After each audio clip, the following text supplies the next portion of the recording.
Good evening, Wakefield. Welcome to the Town Council meeting for April 8th, 2019. If I could ask everyone to stand for the Pledge of Allegiance, please. Thank you. I pledge allegiance to the flag of the United States of America and to the republic for which it stands, one nation, under God, indivisible, with liberty and justice for all. Thank you. Okay, Chevy, do we have any public participation tonight? Yes. We do.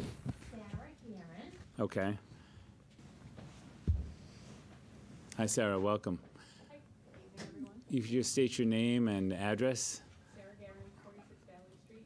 Okay, and well, I was hoping Wakefield, but you never know. So the council will not engage in dialogue, but will give any remarks made appropriate consideration, and you'll have 3 minutes. Thank you very much. So as you know, I'm on the Wakefield Cultural Council, and I just wanted to touch base with everybody and let you know that 2 weeks ago I had the great fortune of attending this wonderful all-day workshop at Emerson College called Creativity Connects that was hosted by Mass Create. It was an arts advocacy day, and the first half of the day were presentations all across the board from Arts Emerson, the Mass Cultural Council, Senator Ed Kennedy, who's the Joint Commission on Tourism, Arts, and Cultural Development, and several different artists and people that helped inform anyone who came to the event how to advocate for the arts. And then afterwards, we had this great parade that went to the State House, where I met with Jason Lewis, with Greg Liakos, and then I met alone with Donald Wong, because he's my rep. And there were all kinds of people. It was open to everybody. I was the only one from Wakefield, aside from Greg, I think, that went. But I happened to see a mom I know from Metco, whose daughter runs track at the high school with my daughter, and she has another child at Boston Arts Academy that we didn't even know. So it really was the theme of Creativity Connects, that we had this extra connection. And one of the things that they pointed out was how all robust economies support their artists. And Wakefield does a pretty good job, but very often the arts are thought of as a luxury or something extra that we can have if we're doing really well, which we tend to do well, whether it's at the high school level, trying to establish the cultural corridor. But as a state, Massachusetts lacks a comprehensive plan to support arts and artists, and especially public art, and most of us are left to our own resources for personal fundraising or grants. And I just think it's something that we should all keep in mind, that arts are really the spine of a community and not the dressing when we're talking about things like the Main Streets redevelopment, even when it comes to, whether it's public murals. The Cultural Council just funded a Boys and Girls Club project for public murals. Or the hiker, or any of the aspects of it, the music things. There was this great presentation by a woman from Shelter Music that brings classical music to homeless shelters, and I immediately thought of the Plaza Jazz, because it brings music to people that otherwise don't have the means to go out and pay to see it, and that really affords a dignity to people that we don't often think of. So there were just so many great levels to this day that I just wanted to share with you, and sorry, I'm a little nervous. But there was this great quote at the end of the day that stuck with me that said, often our empathy is lost in our everyday suffering, but art builds bridges, and arts always run toward the future. And I just wanted to remind everybody to keep that in mind as you do your good work for the town. Great. Thank you. Thanks. Okay, and next. David Peterson. Welcome. You. So Just- I'm an applicant for the Conservation Commission. Oh, if you just state your name and address. I'm sorry, first. That's David all Peterson, 28 Lafayette Street in Okay. Wakefield. right. Thank you. So I was appointed to the commission in 2003 or 4 as an associate member, because there wasn't any open positions, it was a full board. And I sent in my resume, and they forwarded it to the commission, and they made a recommendation, and I was appointed as an associate member, given that it was full. And I became a full member in 2005, and I've been reappointed since then every 3 years without submitting anything. And I received notice that I needed to reapply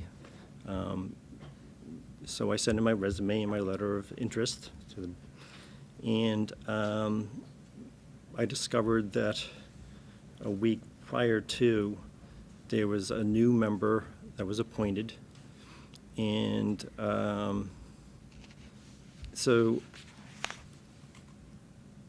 I did look at the resume of the appointee, and it was an impressive resume, although it did seem to lack any kind of relevant experience. And so I was quite frankly taken a little bit aback that you would have appointed someone to the commission without notice to the commission and prior to the two positions coming up for reappointment. As I said, I'm not aware of anybody who hasn't been reappointed previously without with having to do anything but just, unless there was an issue, I suppose. But anyway, so I am extremely disappointed in this lack of a process that was not made clear to me, and I withdraw my letter of interest, and that I hope in the future the town administrator pays closer attention to these matters and the process is clear and apparent to everybody involved, and that you involve the commission itself, because they are the people that serve in the commission every year diligently. They know their jobs, and they are, with due respect, better suited to determine who should be on the board. So that's all I have to say. Thank you for your time. Okay, thank you, Dave. Thank you. Okay, Sherry. Andy Bray. Andy Bray, welcome. Thank you. State your name and address just for the records. Of course. Hi, Andy Brave, 3 Highland Ave. I'm here tonight to speak in support of the statement of interest to the MSBA for the high school building project. I first want to just thank all those that have been involved from the town and school administration, as well as Doran Whittier and various other volunteers that have spent time to really take a thoughtful look at the statement of interest and look to see, look for opportunities to refresh what's there, but also think about how we can have an expanded argument for why Wakefield's a good choice for a building project at the MSBA next year. I think, someone who's tracked the high school project from, the preliminary feasibility study a few years back through the subsequent submissions of statements of interest, I think, the current statement of interest that you're voting on tonight is a marked improvement over past submissions. It shows a lot of thoughtfulness. We're highlighting some of the issues that maybe did not stand out as much in the past, such as accessibility, some very focused overcrowding in our arts department, in our performing and visual arts departments, which I've seen firsthand, and it is amazing that these programs are like, they're the stuff to talk about. We have this massive, amazing music program, and when you go down into that space, you're like, how are they functioning down here? I'm like, almost tripped over a xylophone down there, but literally the space they're practicing in is doubling as storage space. So it's great that we're highlighting some of these new things. So I hope that you all will join me with your support for the submission of the statement of interest. I'd also love to see Wakefield as a community jump right in with both feet for the conversation that we really need to be getting at, which is what's going to be the right solution for Wakefield? There's lots of opinions about that. We got a good look at some options through the preliminary feasibility study. We learned that we'll have obviously some painful choices, as we always have with big building projects, but we learned some things that, in my opinion, about some of those choices that don't make a heck of a lot of sense, that might be to our detriment, such as, the notion of putting a science wing on to deal with our science problem, while, in my mind, that short circuits us for the MSBA process for quite some time if we manage to address that major deficiency with one building while not addressing all the other issues. But I say that just as an example. What I think the conversation we really need to be having town-wide about what's going to be the right fit, really unpack that preliminary feasibility study, even in advance of being approved by the MSBA, and really jumpstart this conversation to start to come to some convergence of what the right solution is, and really garner support for that amongst the community, and also deal with some of the challenges that we know we're going to have in the way of affordability for fixed income folks in town, and what can we do to exercise beyond the circuit breaker to help folks and maintain Wakefield as a affordable and livable community. So I hope that we can have that conversation soon. I look forward to being part of it with you. Thank you. Okay, thank you. Thank you, Andy. That was it, right? All Just set. 3? Okay. Okay, so next we have 3 is license permits. First, the one-day liquor license for Paulo Sasso. I move that we approve the one-day liquor license for Paulo Sasso as stated in the document. So, seconded? Second, and discussion, comments? No? Hearing none? All in favor of passing the one-day liquor license for Paulo Sasso? All in Aye. favor? Aye. All opposed? Hearing none?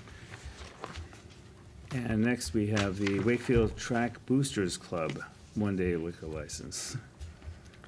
I move we approve the liquor license for the Wakefield Track Boosters Club. Discussion? We are waiving the $50 fee? Yeah. Good. The policy is on a Wakefield nonprofit, it's always waived. It's always Just waived. making sure. Okay. Any other comments, discussion? Okay, all in favor? Aye. All opposed? Hearing none? Okay, and next, the one-day liquor license for Paula Melito. I move we approve the liquor license for Paulo Melito as stated in the application. A discussion? I'm just, Julie. I know it's our policy to waive it. How do you determine that somebody is a Wakefield? Like, this one doesn't look clear to me. Yeah, I think they paid it, so right, they paid it, Sherry? Yeah. So we kept it, yeah. So there's not, so maybe when, Yeah. I know we're talking about We'll- changing we'll forms up, ask, maybe yeah. there's something that just simply says, is this for the benefit of Wakefield? And then they can self-select whether they want it waived or not, if we That can sounds confirm fair, that. too. Okay. Okay, all in favor of the one-day liquor license for Paula Melito? Aye. Aye. All opposed? Hearing none? Thank you. Good point, Julie. Okay, next, the bowling alley license, renewal application for Wakefield Bowlerdrome. This is the annual license, Steve. This is nothing. I move. Second. Second. A discussion? Okay, all in favor of passing the bowling alley license renewal application for Wakefield Bowlerdrome? All in favor? Aye. All opposed? Hearing none? Thank you. Next, the pool table license for the renewal application for Lakeside Inn. I move that we accept the pool table license for the Lakeside Inn as stated in the application. Second. Discussion? All in favor? Aye. All opposed? 7-0. Okay, thank you. Next, committee appointments. 3-year terms, May 1 to 2019 to April 30, 2022. Conservation Commission, I believe David was just in here, so. I move that we approve Frank Calandra with discussion. Okay. Is there a second? Second, thanks, Paul. Discussion? So, I've said this before, I have a problem when people complain about a lack of process because they may not like the end result. I think the process was very clear. Sherry, I'm guessing the process was really made clear to everybody because you do such an unbelievable job at doing that. So I'm a little taken aback about that. I'm also a little taken aback about criticizing our appointment of someone who stepped up and was new, and the fact that they might not have liked their gentleman's resume. I remember liking it quite a lot. So I think shaking up committees and putting new voices and putting new lenses in is not a bad thing. So, there you go. Paul? I'm going to echo Ms. Yanatos's comments on this, as after I've been hearing different stories about appointments as of late and everything, my personal opinion is everyone that's on an appointed position right now is there at the will of the council. We make all the appointments. If they're on this list, they're ours. We make decisions based upon who the best choice is by this body. Even if there's been someone that's been on the board for 20 years, It's up to this body to say, well, maybe it's time for change. And I know that my good friend Phyllis would have been an advocate for change. Yes, she would right have. now, saying, we don't care whether or not you've been sitting on the board for 5, 10, 15. Some of them are still on the board after 30 years. It's time for change. And I'll use myself. 12 years as a counselor I'll have. It's time for change, okay? In 2 years, someone's gonna take my position, but it's time for change. And everyone can't assume that they're gonna be on the board forever, okay? And I will make it a point personally, that if you're on the board for more than 15 years, I will vote you no from here on out, because I'm gonna stick with Phyllis. I firmly believe in what she's saying. You need to change up, because there's a lot of great candidates out there, and this council needs regulations in writing as to how we're going to move forward. We need to know that their resumes are submitted, we need the new background. Have we talked to the other committees that are in question? How long have they been on the boards on those particular, those should be in front of us when we're making our decisions, okay? And comparing them with the new people that, we're always saying new people, new people, new people, but every appointment it is the same old, and they're put back on again. I think it's now time for change. And I'd like to be involved in how to put that package together if this council decides that's the way to go, but that's my opinion. Thank you, Paul. Julie? Paul, I agree that I think that we have to have it more documented. What I disagree is, I don't think this is really an old versus new. It seems to me like many of these people who have served for a long time had never before either been informed of the process or the process has changed without them knowing. And so I agree that we absolutely look at everybody that comes in, but I think we have to have a little bit of understanding to people who never had to go through this process again and either missed it or were not totally informed. You know, and I do think we should be asking the chairs of these particular committees what they think about the candidates. I think we have a good opportunity, and perhaps later Mr. Lieber can clarify it. I mean, if I recall, there's some bylaws where we have to put some more structure around the committees. And I think that this is an excellent time to really engage the committees, have them reassess kind of what they're doing and what the process is, and buy into it. I absolutely disagree that that just by, you know, us coming up with a process, and if everybody was not informed, that it is not a good process, even if it's a process. We don't do process for process sake. Okay, Ed? I was a little bit confused about the criticism offered, and I do respect the fact that we had Mr. Peterson on for a number of years, and I thank him for his service in that regard, because I think he had actually made the point that we hadn't had a process previously, and now we do. And I think that's the step in the right direction that we had been looking for. He said that he had gotten his resume and cover letter in, and I believe that was on time, right, Sherry? No. Oh, he was late in doing that? Yes. Okay. Because he would have been voted on last week. So that's I don't know how we control that. I do think that going forward, if perhaps we put part of the responsibility on chairs to notify their members when their terms are up, I think that's probably a positive thing, because I know that that does seem to be an issue. But the fact that we have a process, and this process, I mean, has been around as long as I have on this board. So it's not the first time, our first go around with this, and it's been covered. It's very clearly stated. I know that it's online and also in the item at a minimum, that it says what's required and the due dates on that. So I think that we've been pretty public in terms of broadcasting that. And I think by and large, with few exceptions, and Steve and Sherry, you can probably talk about this further, my guess would be upwards of 90% of people comply with that process. Is that a fair? Probably. Yeah. So the fact that we have 90% compliant shows that we're doing something right there. And there are outliers, and I do respect what you're saying, Julia. You know, if there are people that have served and served us well, I want to make sure that they're fully informed. Exactly. And that they're given the opportunity. And if there are ways that we can refine the notification, let's do that. Why would we not? Certainly. But I think it's a little bit unfair to suggest that when we have so many people that are able to follow a process that's been relatively newly implemented but successful, that it's a flawed process or notification is flawed. So I think, yeah, is there room for improvement? There always is. But I don't think for a second that we've not gotten the word out to the people in the way that we need to. And I think this is another opportunity to say to people, please, online, if you go online for any committee or board that you sit on, you can see when your term expires. It's right, it's right there publicly. And so I would suggest that you do that. You can follow up with Sherry at any point, follow up with your chair at any point. That's what we should do. And if there's any updating needs to be done, let's do it. Let's make sure we do that. But I think it's a pretty robust process as we have it now, because we have a process. Ian? I just want to be clear. Sherry, you had notice with these folks. Yes. Yes, so the process was clear, and some under 10% didn't follow the process. Correct. So it wasn't a mystery. Right. Can we make a packet or do it a little better? But come on, accountability counts for something, and I think if we're reaching over 90%, I don't think we need to relook at the entire process to make sure that a few people who fell through the cracks, and people's lives are busy, and I understand that, but don't turn it around and blame us. I have a problem with that. Okay, thanks, Ian. Tony? Yeah, and I don't think we're reaching 90%, we're reaching 100% of people. I mean, and it's just, they're not taking the accountability and responsibility to follow up, so. Well, I think compliance has been about 90%. Yeah. We're definitely. But we're touching The compliance 100%, is- yeah. And compliance, I think the 90+ compliance So. is huge. And, good.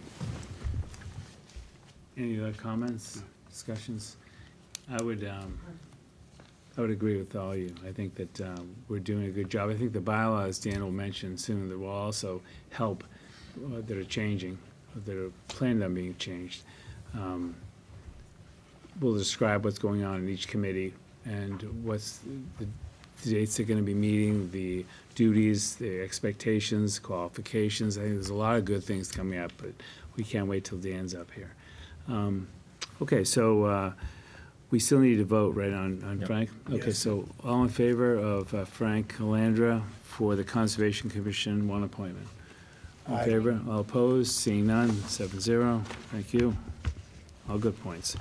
Okay, next, Cultural Council, one appointment, Caroline Lieber. I'll move that we appoint Caroline Lieber to the Cultural Council position. Second? Discussion? Tony? Dan, do you have anything to say? She's amazing at bringing people together. Awesome. Excellent. Perfect. Excellent. Okay, further discussion? Hearing none. All in favor of Caroline Lieber for the Cultural Council? All in favor? Aye. All opposed? 7-0. Dan, thanks for the comments. I expected none less. Okay, next we have the Recreation Commission. These are always the tough ones with one appointment available but 4 candidates. And hopefully the other 3 that don't get on will have other opportunities too. Statement, Peter? Yes. I have, so, a couple of these candidates, one is my campaign finance director, another one works actively on my campaign, so I am recusing myself right now for this vote and discussion. Okay, thanks, Tony. I've been advised by town council. I just also want to make it clear that Sean Santos is not my Sean Santos. I saw it yeah. and texted him immediately. Wow. What are you doing? I'm sure he has a good resume too. 19 years old, Well- so once I saw that, I Well, realized the it wasn't your spelling's a little husband. unique, Yes. and then I It saw is, you yeah. math, but then 19, yes. Chair, can Yes. I ask, so we actually have one of the leaders of this commission in the audience here today. Can we ask? I mean, I Sure. think this is part of the process. Sure. We asked the current, so Dan McGrath is here. If you can come up and actually weigh in, that would be really helpful. Hi, Dan, welcome. Didn't see you in the back there. Thank you. Just state your name and address. Sure. That's just, Dan McGrath, Wakefield Recreation Director. okay, thank you. So, yeah, we have 4 people up for one position, and from my standpoint, that's exciting that people want to work with us. Absolutely. And whoever gets appointed, obviously, I'll willingly work with and look forward to working with whoever that candidate is. I am, hoping that you folks will put Gene Stinson up as the candidate tonight. Gene has been on the board for a while, and I do agree that new people are great. But we have 4 new voices on our board within the last year right now. I would like to have some kind of consistency with who we have there. And Jean is I call her a compass for us. She's kind of the one who kind of brings everything back to where it needs to be. She kind of sets a good tone for me when I have a question as to how we should do something or what way to do it. Jean always kind of gives me good guidance, good direction. Frank Leone's wonderful as well. Frank has been on the board as well. I would love to see if we could have some sort of associate members. In the past, there had been associate members. I've done some research where Paul Dickey and Mike Mercurio had been associate members in the past. I currently don't have any. So I would like to have associate members where, when people decide to step aside, we have people who are kind of in the know and a succession plan in place. And I'd love, I've talked to Frank about that, and that's something that he would be open to. He wants to be involved no matter what. So, but my person is really Jean, and it's some of my loyalty towards her for helping bring me why I'm here today. So. I think, so Dan, in talking to Steve beforehand, and Tom, can you confirm? I'm not sure that the charter allows us to do associate members for this commission. But what I would say is, and I know Frankie's been an unbelievable volunteer, and also is probably okay with what you're saying right now. I think Frankie can be everything but name of associate member, and when an opening comes up, I know I would support him coming in, because I know he's been such a great volunteer. But I don't, it would have to be a charter change, Tom. Yeah, you're right. Section 5-8 of the charter provides for the Recreation Commission and says nothing about associate members. You're free, of course, to appoint such people as you want to, and you can call them associate members, but it has zero meaning. Okay. Where there are associate members in commissions, it means something real. It means that if somebody is missing, then they can plug in and they can fill in for that hearing and can continue from evening to evening as the hearing may be necessary. And it can also mean that they are given some kind of institutional leg up should there be a decision down the road on whom to appoint to the commission. You can't have any of that without a charter change. Right. But if you wanted to appoint any given person to a position that you'd create called associate member, just in title only, without any. It'd be an empty title, but it would be a recognition of interest, mutual interest perhaps, interest of that person in the commission and your interest in potentially watching this person as a future member. Excellent. That's great advice. Thank you. Paul. Tom, Mr. Chairman. To Tom, does the charter state how many members to the commission that we have, or is that an open end? It says consisting of 9 members.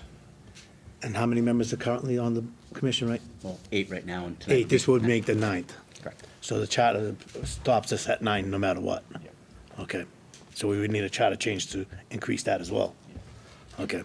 And I actually, Dan, if you want to talk a little bit about these meetings, I think for all our meetings, it's important to know that they're all open. They're all publicized. People can go and people can participate. And we actually want people to participate, and kind of to echo what Ann said and Tom saying that according to the charter, you might not have a vote, but I'm guessing your meetings are pretty open and anyone can come. And I have a feeling that people who are newly interested, it's a great way to learn about it. And then when openings do open up, whether you're an associate member or not, you're ready to step right in. Absolutely, and anybody who comes through the door, we want to hear their voice, whether they have a vote or not. We're not changing the world. We're a recreation department, but we're hoping to change. We're hoping to change things within the town. We're talking about the BMX course and who's going to run our BMX course. We're talking about birthday parties that are we going to allow them at parks or not? We're not doing real heavy-hitting stuff, but it's important to us, and we want more voices, So it sounds like you really could just, 1, 2, 3 more people, just namesake only associate members, and it sounds like that's, they're on deck, so to speak. And I love that. Right? See the baseball analogy with the recreation. That's great, yeah. Okay, do we have any? We appoint Jeannie Stinson. Second. Okay, any further discussion? Julie, Maureen, Paul? Okay, all in favor of Jeannie Stinson as the next Recreation Commission appointment? All opposed? Hearing none. Can someone have Tony come back, because I know he's long, there he is, okay. Didn't think you were in hearing distance. We missed you. Trying to make it to Harrington's, but it wasn't. All right. Okay, thank you. Dan, thank you very much. Thanks so much, Dan. Thank you, Dan. And think about those associate members. Okay, next, Veterans Advisory Board. 5 appointments, 2 for 3 years, 2 for 2 years, 1 for 1 year. 6 candidates. May I make a Sure. motion? I move that we appoint all 6. This is not a board that is defined by the charter to have a certain amount of numbers. The resumes of all 6 of these folk are excellent, and I think based on the makeup of the board, there may be some, not everyone can come to every meeting. So I would hate to leave one person off when I think it's a board that could absolutely hold 6. Is your motion to My, move the slate? my motion is to approve the slate. How do we break? Second. Oh, we have to do it for 2 for 3 years, 2 for 2. Oh, that's right. Right. Yep. So, right, 5 appointments, 2 for 3 years, 2 for 2 years, 1 for 1 year. So, Tony, I would like to appoint Tom Collins and James Panett to the 3-year positions. okay. So before, can we just How clarify do we- one thing? Yeah, I think we sure. should probably all determine whether we're going to agree to all 6. 6, Because then we okay. have to create, that 6th slot would have to be either a 1, 2, or 3-year term. Right. And I think that would kind Yeah, of sure. guide things. So we should probably do that Get your 2 for first. Okay, so let's do that first. So we have a motion and then for moving the slate on all 6 instead of 5. Well, why don't we instead think about making the board have 6 slots, just so it's not slate, but instead we'll have, so we'd have 2 for 3 years, 2 for 2 years, and 2 for 1 year. And then we can slot the Okay. 6 people All right. within the 3. So I would move that we, make Okay. the advisory board 6 slots, and as Ed just said, 2 for 3, 2 for 2, 2 for 1. Okay. Discussion on that or just the vote? And Tom, there's no issue with that because it's a board versus the commission, so it's a different standing. Well, because it's a creature of this This, council. our council. Yeah, Yep. so you're free to restructure it as you will. Okay, so all in favor of the 2 for 3 years, 2 for 2 years, and 2 for 1 year? All in favor? Aye. 7-0. All opposed? Seeing none. Okay, and now we can take all 6 for the slate, correct? For No, you still have to We should appoint. take so them it's up two, to okay, 2 at a time. All right. Time. Okay. So do we have any? So Tony had- actually, so Tony had the Tom Collins number 5 and Can- James Spinett number 3. Chairman, Yes. before we do that, can we ask, this is another board, so do we have any input from the Veterans Service Officer? Or Sherry, did you hear about any seen the request one of anyone? Yes, so Tom Collins requested to be one of the one-year One-year. appointments. That's, Okay, that's important. yeah. Good to know. that makes Okay. sense. Anyone else, Sherry? James Panett, who is the chair of Yes. this board, would like all to be appointed, so he had no problem. Awesome. Yeah. Okay. Mhm. Any more though on the number of years? Nope, Okay, nope. that was it. That was Okay. it, yeah. Okay, so it sounds like 1 out of 6 are. Can I just Julie, ask a yeah, question? sure. So I'm looking at, it looks like we'll have 6 that will have expirations in April of 2019. And I'm looking at this, it looks like we have 2 that have expirations in December of 19 and maybe 3, and 1 that has April of 2020. Are we going to unbalance by having so many? I guess I'm wondering, are there open positions now that they're filling the rest of the time? Or how is that going to balance out? How many members are there on the board now, on the commission?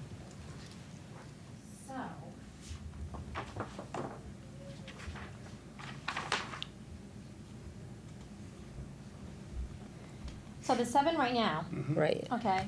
Our last March 25th meeting, we appointed Dan Benjamin. Oh, right. Okay, and Okay. he has, he had one of the 3-year appointments to 2022. Okay. The rest of these were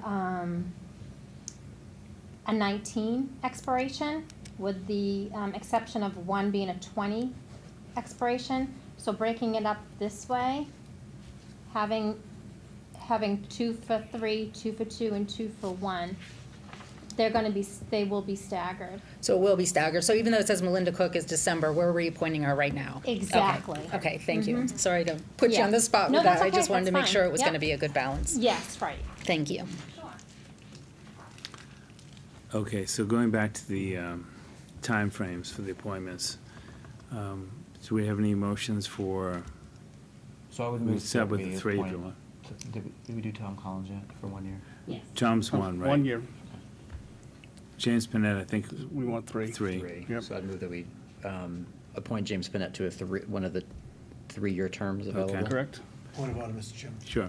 I don't think we voted on anything yet other than the change in numbers. We didn't do a full vote on Tom Collins yet. Correct.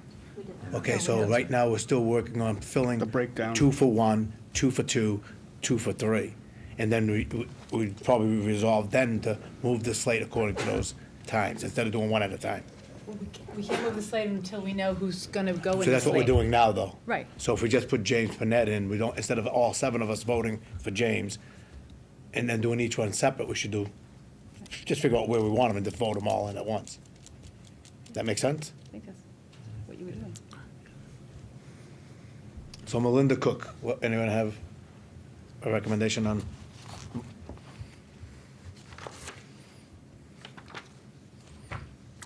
I would move that we appoint Melinda Cook to the second 3-year. I'll make a motion that we appoint Richard Pearson to the 2-year. Okay. I make a motion, Robert Ettinger, I believe, is coming on new. We appoint him to the 1 year. Okay. And that will leave By Pamela Hatton default, to we 2. have 2, okay. Pamela Hart's at 2 here. So we have a 1, 2, 2, 3, 1, 3 as we get on the slate here, okay. That's fine? Now, as Paul was mentioning, so we want to move the slate with the recommended years attached to each, correct? Absolutely. Okay. Do we have a motion to do that? So moved. Okay. Second. Second, okay. All in favor of the 1-year term for Robert Ettinger, 2-year for Richard Pearson, Pamela Hart, 2, Melinda Cook, 3, Tom Collins, 1, James Panett, 3. All in favor? Aye. All opposed? Okay, so that passed. Thank you. That was good. Thank you. Yeah. Okay, next for the approval of minutes, regular board minutes for March 25th, 2019. Do I have a motion on passing those? So moved. Second. Discussion? All in favor? Aye. All opposed? Hearing none. Presentation action items, Wakefield Public Schools, high school statement of interest, or just SOI. Doug Lyons is here. It's really nice that you're here, Doug. Want to just say, yeah, Doug, come on up. If you want to be joined by anyone else that, no, they're leaving you on your own. Pretty solid, Mike. There's a lot of heads nodding Excellent. no, so, but welcome. Doug, great to have you here. Thank you. Welcome. You might as well state your name. You don't have to state your address. It's fine. Doug Lyons, Superintendent of Schools. Yeah, thank you for coming. Thank you for having me. Exciting time. We've been waiting for April 8th. This is good. Yeah, And tomorrow's school committee, right? yep. Okay. So school committee's already had a vote, so we held a meeting last week, and it was a unanimous vote for those in attendance, 6-0. One of our members couldn't make the meeting. And so we are set, and I think awaiting the vote here this evening. And if that is successful, we will get signatures, and we're ready to submit as early as tomorrow. So I'd be happy to answer any questions that you have about the SOI, about any of the language, or anything in the text. Okay, sounds good. Any questions to start out? Tony? What's different this time around, Doug? So there's greater emphasis and greater detail, Tony. And so there's more specific detail that's included from teacher leaders and department coordinators in regard to how the state of the building is affecting teaching and learning in all of the departments, not just science, not just math, not just kind of the engineering departments, but also art, music. And so We're also highlighting issues in regard to ADA accessibility that was highlighted for, in two of our site visits, both from MSBA and NEASC this past fall. And so those things are different in this SOI. In addition to the Doran Whittier principal architects that did the pre-feasibility study, they also contributed to the writing of this, or provided us additional detail that we've included in this submission. So, and if you were to compare the two documents, you'll also see that one of the priorities, number 2, in regard to overcrowding, was also highlighted where it wasn't highlighted in the prior documents as well. So, It was a great presentation last week, and, Ian, Peter, and myself had the opportunity to speak and, in support of a new high school. yeah, thank you. We appreciated you being there and being able to come up and say a few words. I think it made a big difference to the community. So thank you. You know, I think that was the first time I've been in any meeting in 3 years where it was 100% positive Yeah. from everyone. I mean, Yeah. even people that didn't speak were nodding, yeah. Yeah. That was exciting. So thank you. That was good. And there'll be a lot more of those too. I That kind of believe that there will be, yes. Galvanization will take place when I understand. Yep. Get those folks on board. Yep. Questions? Mamie? So Doug, I want to, Superintendent Lyons, I just want to thank you for this process, because I love that you had a special meeting for the school committee and they actually vote on it before we're getting it. The process was just so much better this time. And it is a stronger statement of interest than last year. Can you just talk a little bit, and I wasn't able to go to the joint meeting last week, can you talk a little bit about the change from warning to prohibition and what that means? Probation? Probation, sorry, That's prohibition. okay. So, NEASC has, so the high school was on what they call warning for about an 8-year period. And we were cited as far back as 8 years ago, 9 years ago now. And there was a number of things cited, from our instructional strategy to professional development to, opportunities for teachers, and as well as the physical state of the high school in regard to its aging and just kind of how that was affecting teaching and learning. All of those things, the first 3 things that I just mentioned, all of those things are now kind of areas of citation or recognition. And so, but what still remains is that the building has kind of, is at a place now in its age that it's just really having, and its design, that it's having a negative impact on teaching and learning. And so, but in regard to NEASC and the difference between warning and probation, so in the progression, if the physical plant can't be remedied, i.e. a renovation or a new construction to remedy the condition of a plant or school space, it can move a school from warning to what they call probation. That does not mean that we are losing our accreditation. NEASC has no interest in, making schools quote-unquote unaccredited, okay? And so they want to continue to work with us to kind of help us, actually in the MSBA process, to kind of make our way into the core program or the grant program to progress. And so we have gone from what we call warning to probation. And the reason that is in the 2020 standards, Standard 5 is all about the physical plant. So that is the reason that it was cited that we removed from warning to probation. Another question that we get often, Marion, is how does this affect, does that designation have any effect on students? And it has none. We've gotten questions from parents, could this affect my son or daughter's ability to apply to college? No, it will not, right?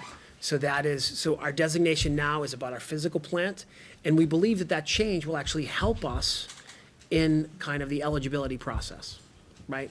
Because I think it kind of heightens everyone's awareness that we're not just writing about it, but there's also kind of a third party that's stating that the physical plant is at a point where it's negatively impacting teaching and learning, and ADA accessibility is an issue for students. I hope did I answer your question? You did, thank you. Other questions, comments? Ed? Doug, thank you for this. I do think it was a better product this year. A few things that stood out to me. I would like to think that we could present the building in as negative a light as possible, because I think that's important. And, this is a persuasive document ultimately, and so we need to be as persuasive as we can in terms of the deficiencies. And I wonder whether, and having, gone through, like a case in point, where we talk about, some interior walls have some cracks as a result of the walls being constructed tight up to the underside, that sort of thing. And it says, while this is not a structural defect, I feel like throughout this, when we're describing it, it's sometimes almost like qualifying it, by saying, well, it's not a structural defect.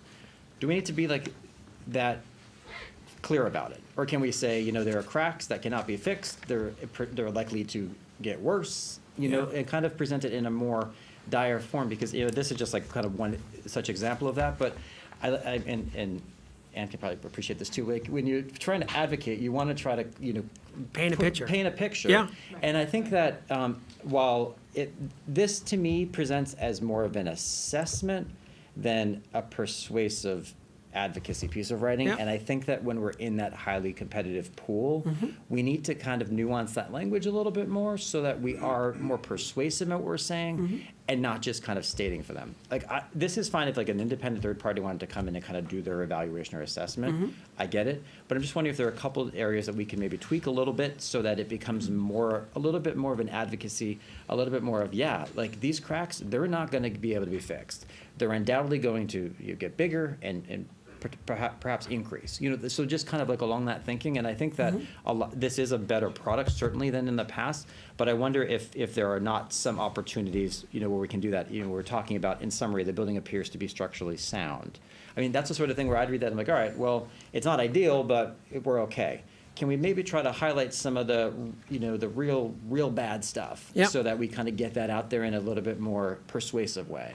So micro overcrowding, issues of water leaks, issues of, sandbags in front of doors, which they have seen to stop water coming into the gymnasium, issues of ADA accessibility, issues of, mold in areas, I think have all been reported in a way that is pretty clear, right? One of the criteria that they ask for very specifically is the building structurally sound? That's a question that has to be qualified, okay? And I understand your point. The difficulty is writing in a way that's very accurate and concise and addresses their questions that they need answered, while also understanding that we have adults and kids here every single day. And we have to kind of be able to demonstrate that it is a safe building. And when something is not structurally sound, and although you could provide kind of a brilliant narrative around that, if at the end of the day, the pre-feasibility study, the engineers don't qualify that, they would see it as rhetoric. And they do this every day. In fact, if you look at the descriptive language used in this SOI, and I'd be happy to share some of our other neighbors, some surrounding communities that were just entered into the grant round this past year. They probably include 40% or 30% of the descriptive language that is now included in the SOI. So I hear you, but I think we're trying to, write a narrative on balance that is compelling, but yet does not kind of paint a picture or answer questions that they need to have answered in a way that they need to have them answered, if that makes sense. So I hear you and I agree with you, and I do think that we did that, but yet met the criteria that they asked for in the questions that they asked us to answer and to highlight. So, but I hear you. I know from where the questions come, and I think it's important. So I appreciate it. I think the other piece too on that is a note from the MMA conference in Boston a few months ago. Yeah.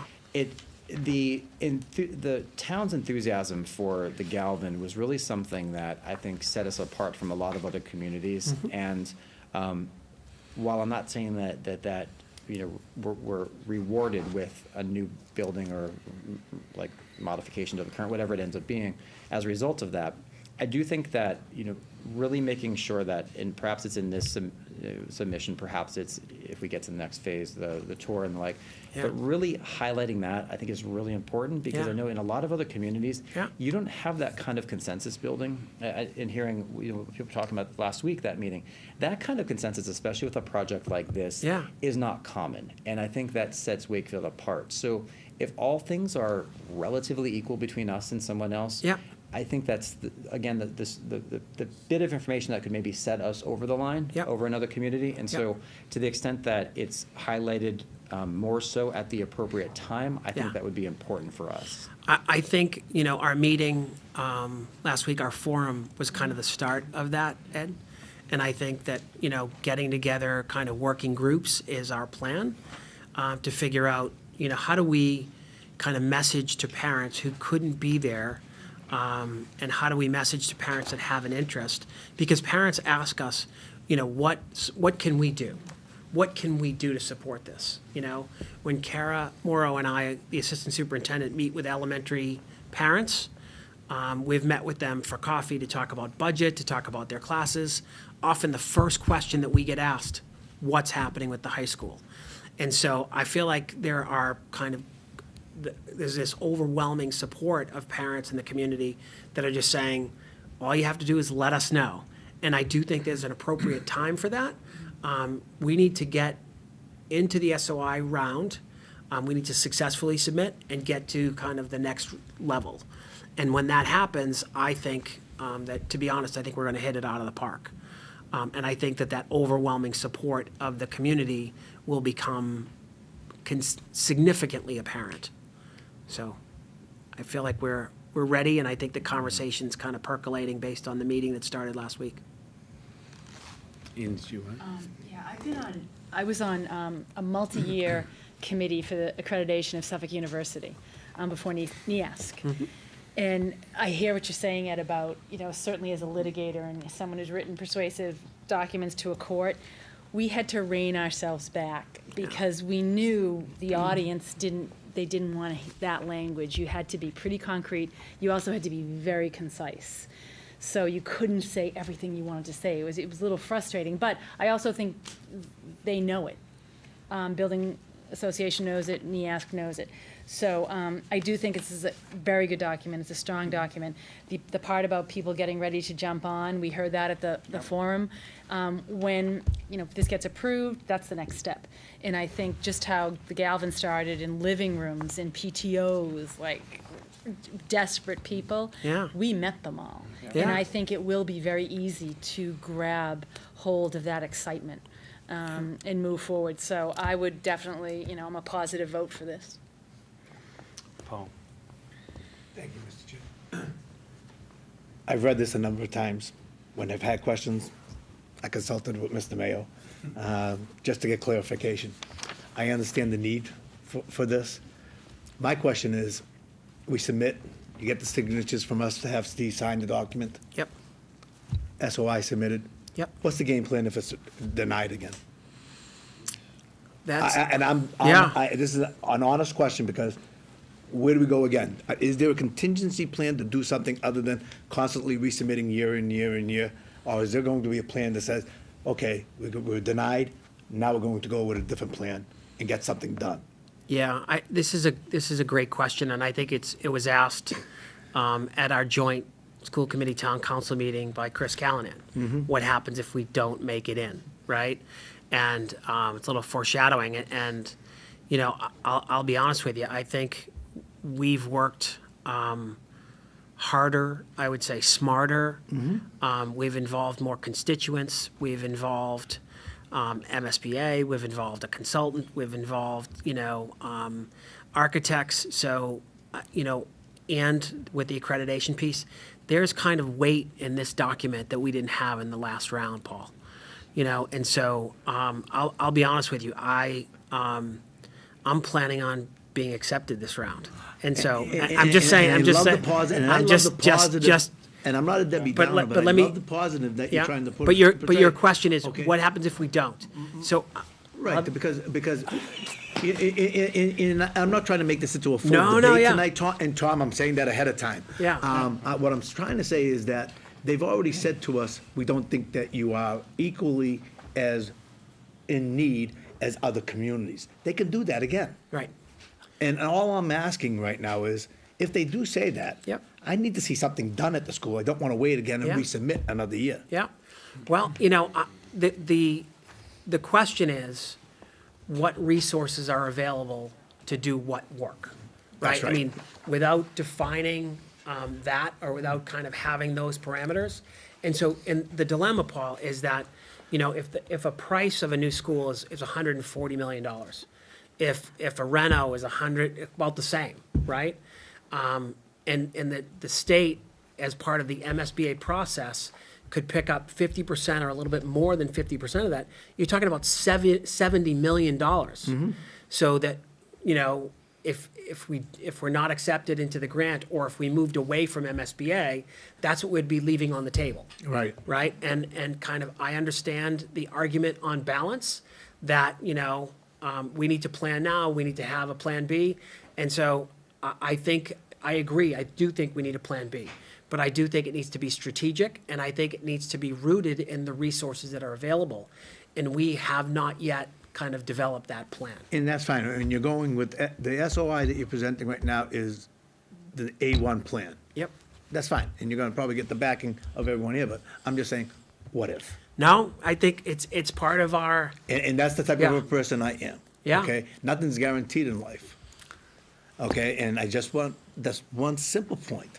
no, I just- it's I a mean, the simple. people, the citizens of the town need to know that, Right. especially the ones that are fighting harder than anyone else to get the school done.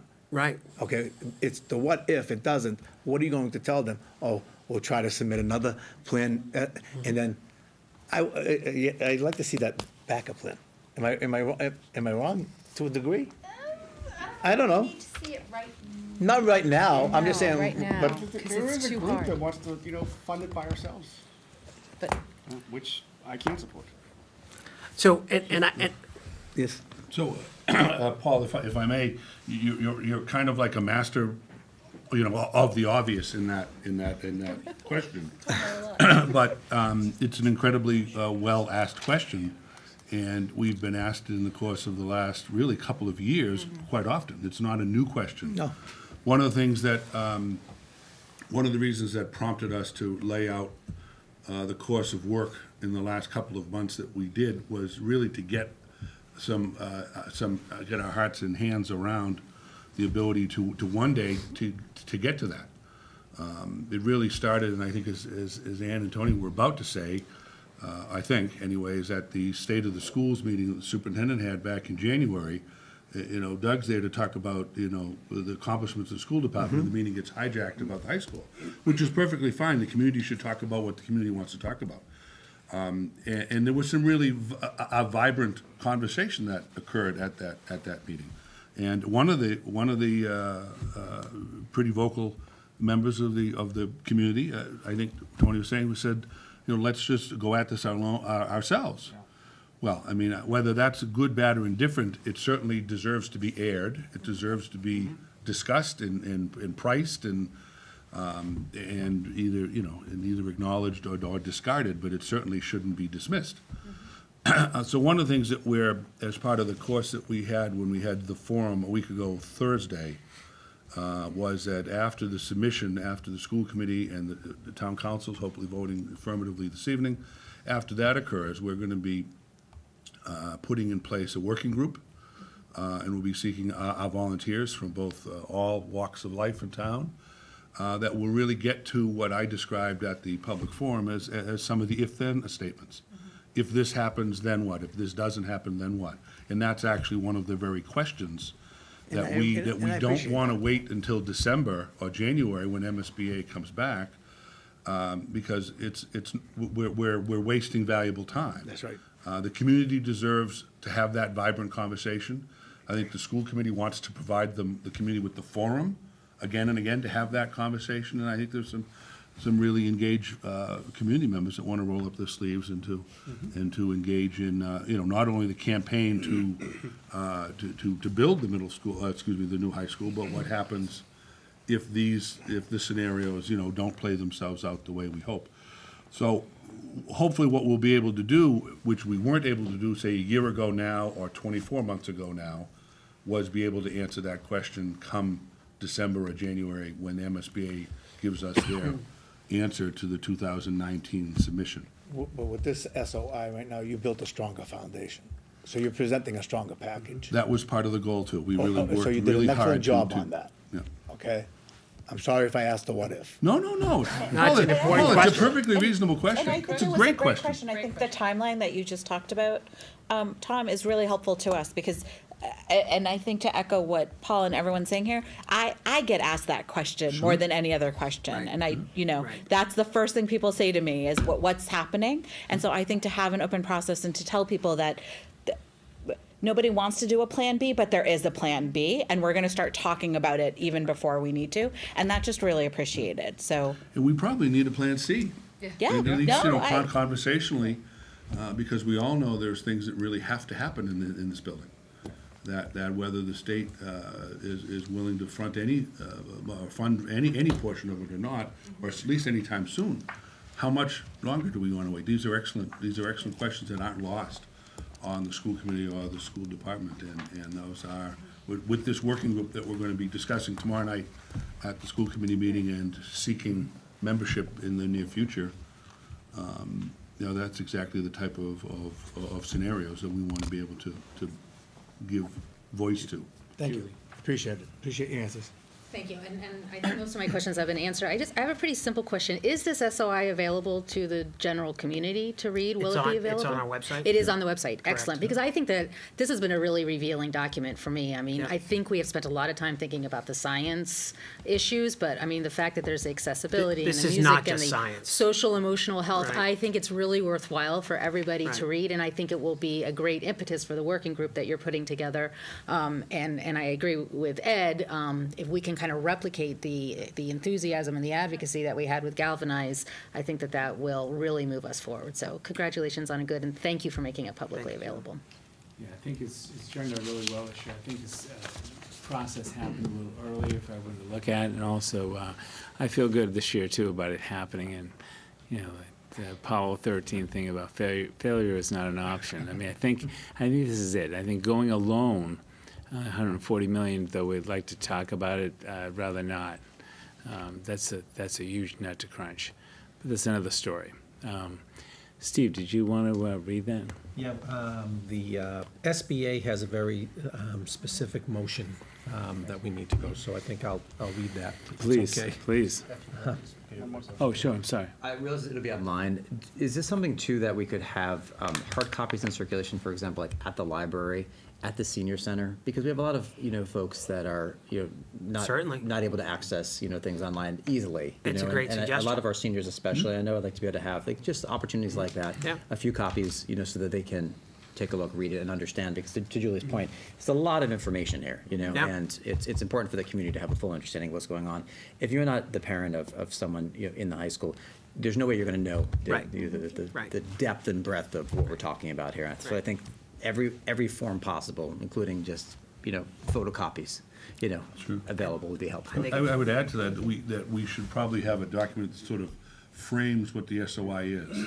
Because one of the things that if you just read it on its face, it doesn't paint the picture as an advocacy document. need I think to your point earlier, Ed, it can't be a rhetoric document, and some people are going to say, gee, that doesn't sound so bad, or some people may think that's outrageous. So some context around what the document is, and at the same time what it is not, because it's not an advocacy, it's not a political campaigning document to go out. There's no dollars and cents attached to it. There's no pre-feasibility study, and it is not it's the very beginning of the process. It's nowhere. It's not even in the middle. It's the infancy of the process. So we don't want people to think that it's further along than it is. But it's good. Sure. It's very good. Thanks. Thank you. Steve, do you want to read it? All set? Please. Having convened in an open meeting on Monday, April 8th, prior to the SOI submission closing date, the Town Council of Wakefield, Massachusetts, in accordance with its charter, bylaws, and ordinances, has voted to authorize the superintendent to submit to the Massachusetts School Building Authority the statement of interest form dated Tuesday, April 9th, 2019, we'll sign this tomorrow, for the Wakefield Memorial High School located at 60 Farm Street, Wakefield, Mass., which describes and explains the following deficiencies and the priority categories for which an application may be submitted to the Massachusetts School Building Authority in the future for a new or renovated Wakefield Memorial High School. Priorities are elimination of overcrowding, prevention of the loss of accreditation, replacement, renovation, or modernization of school facility systems, and replacement of or addition to obsolete buildings in order to provide a full range of academic programs consistent with approved state and local requirements, and hereby further specifically acknowledges that by submitting the statement of interest form, the Massachusetts School Building Authority in no way guarantees the acceptance or the approval of an application, the awarding of a grant or any other funding commitment from the Massachusetts School Building Authority, or commits the city, town, region, school district to apply to filing an application for funding with the Massachusetts School Building Authority. Further voted that submitting the statement of interest form, the Massachusetts School Building Authority in no way guarantees the acceptance or the approval of the application, the awarding of a grant or any other funding commitment from the Massachusetts School Building Authority, or commits the Wakefield School District to filing an application for funding with the Massachusetts School Building Authority. They want to make that pretty clear. I think you're not guaranteed, huh?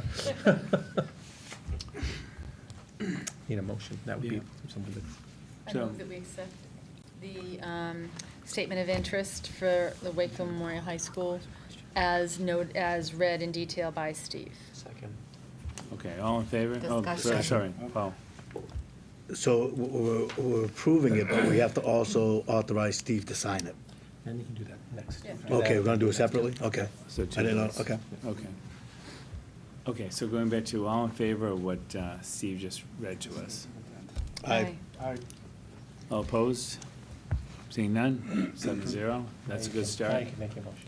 May I make a motion then to Please. authorize Mr. Mayo to sign the document in our name in favor of the SOI? Second. All in favor? Aye. All opposed? 7-0. Thanks, Steve. I'll sign that tomorrow morning. All right. Thank you. I'll come by and pick it up. If I pick it up, yeah. Make sure Tom We'll get the signs it. certified vote too. Copy I All have, done. though. It's already Doesn't have done. your Yeah. signature. This is the year. This is gonna happen this year. This is Thank you. it. Thank you very much. Thank you very much for the Thanks very support. much. Much Thanks, Tom. appreciated. Thanks, Good Doug. night. Thank you very much. Thanks, everyone else. Okay. So we're still gonna do Public Works next, right? If you want us to do that, yeah. Yeah, okay. So next we have Department of Public Works.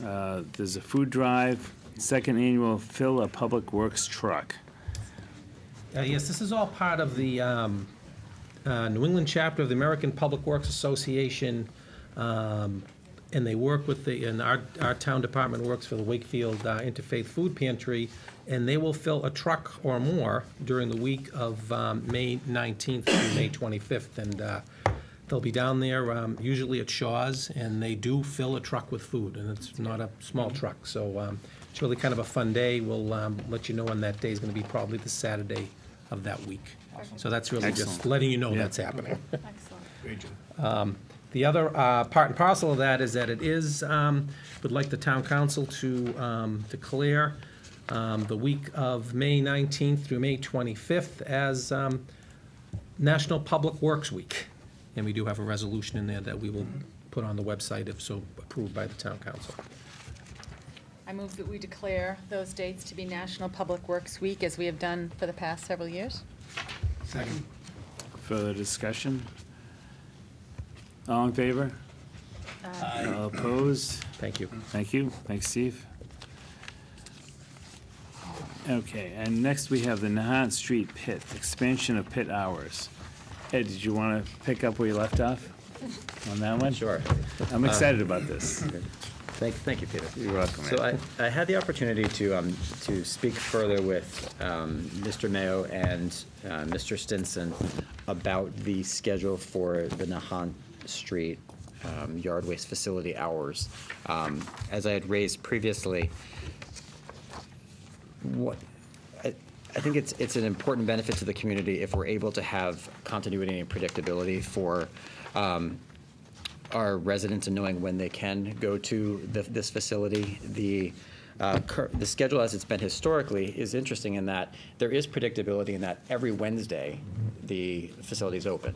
So everyone knows, and if you look at the data, it shows that people go on a regular basis on Wednesdays. What is less reliable is the Saturday-Sunday arrangement. And you may recall last year we had approved additional dates for Saturdays and some Sundays for the second half of the season. And the data that we have shows that, in fact, we had about 1,700 additional vehicles over the span of those days, which is great. And in and of itself, that is providing a convenience for our residents that didn't previously exist. Now we're in a situation where we can expand so that we can have the clearest, the easiest schedule possible, in that every single Saturday that in season, the facility will be open, except for holidays. And every second and fourth Sunday throughout the season, the facility will be open, except for holidays. And every Wednesday, the facility will be open, except for holidays. And as it turns out, if you look at the schedule here that's been proposed, I've identified the blue indicates the schedule that Mr. Stinson had initially proposed when he was before us last. The yellow indicates the additional proposed dates that fill in the gaps so that we create this predictability that we don't currently have and have not had in the past. And the green, we have 3 dates that are curbside pickup, and it's a danger for one, but also there's no reason to have the facility open on those 3 dates, and there's 1 in May and there are 2 in November. Save for that, and save for 2 days blocked off for holidays, we're talking about a schedule, the likes of which we've not had in town in a number of years. I don't think ever, actually, where we've had every single Saturday, again, the second and fourth Sunday, and every Wednesday. So that's the schedule, and that would be the schedule going forward. And everyone knows it. You know, you don't have to refer to a card. You don't have to go online. That's what it is. And I think that would provide a tremendous benefit to the town and offer convenience and an amenity that we currently can expand upon. We're fortunate to have the facility that we do. Let's best utilize that. And I think the number was 1,683 vehicles, if I'm not mistaken, made use of those additional dates, and that's great. I want to continue to track because I want to see what we can be doing. We were only tracking from, I think, mid-July through to the end of the year. And, you know, you can pinpoint any particular date, and you can say, okay, this was a good date, this was not, but there's 18 different factors that can describe that. One, for example, there's one date in October that had less usage, but it turns out, if you go back and look, it rained that day. So you have those dates. I spent a lot of time with Rick Stinson on this and with Steve Mayo going through it. From the budgeting standpoint, I've confirmed with Steve that through the trash budget that we currently have, we'll be able to eke out the approximate $8,000 that this would be in total from this current fiscal year budget and also the fiscal year 19. And I think, Steve, it's probably about equally split about $4,000 in each fiscal year. So there's not. It's within the budget parameters we currently have. So with that, I would. It is less than 0.5% of that budget, so it's nothing. So with that, with all of that, I would move that we approve this schedule, which again allows for the predictability of every Saturday, every second and fourth Sunday. I should point out that there were a few dates that were identified by DPW already that were made public. So for this year, we would keep those dates. So we're going to basically call them bonus dates. So they would fall, I think, primarily on Sundays that are not the second or the fourth. They're, in essence, add-ons. Next year, we'd be able to tighten it so we don't have those dates, but since they're already out in the public domain, we didn't want to pull them back as to confuse people. So for 2019, we're actually going to have a couple extra days in there throughout the season on Sundays, which are good, and they're already publicized, and we'll continue to publicize them. But this is I spoke also with Jen McDonald, and she's already, thinking about ways that we can promote this out to get the word out on this. And this facility, it's, we, on average, are selling about 2,200 permits, give or take, between 2,000 and 2,200 a year. The highest we've ever had is about 2,500 permits. So we're going to track that too. This Saturday is important because you can purchase pits at Town Hall actually during the day.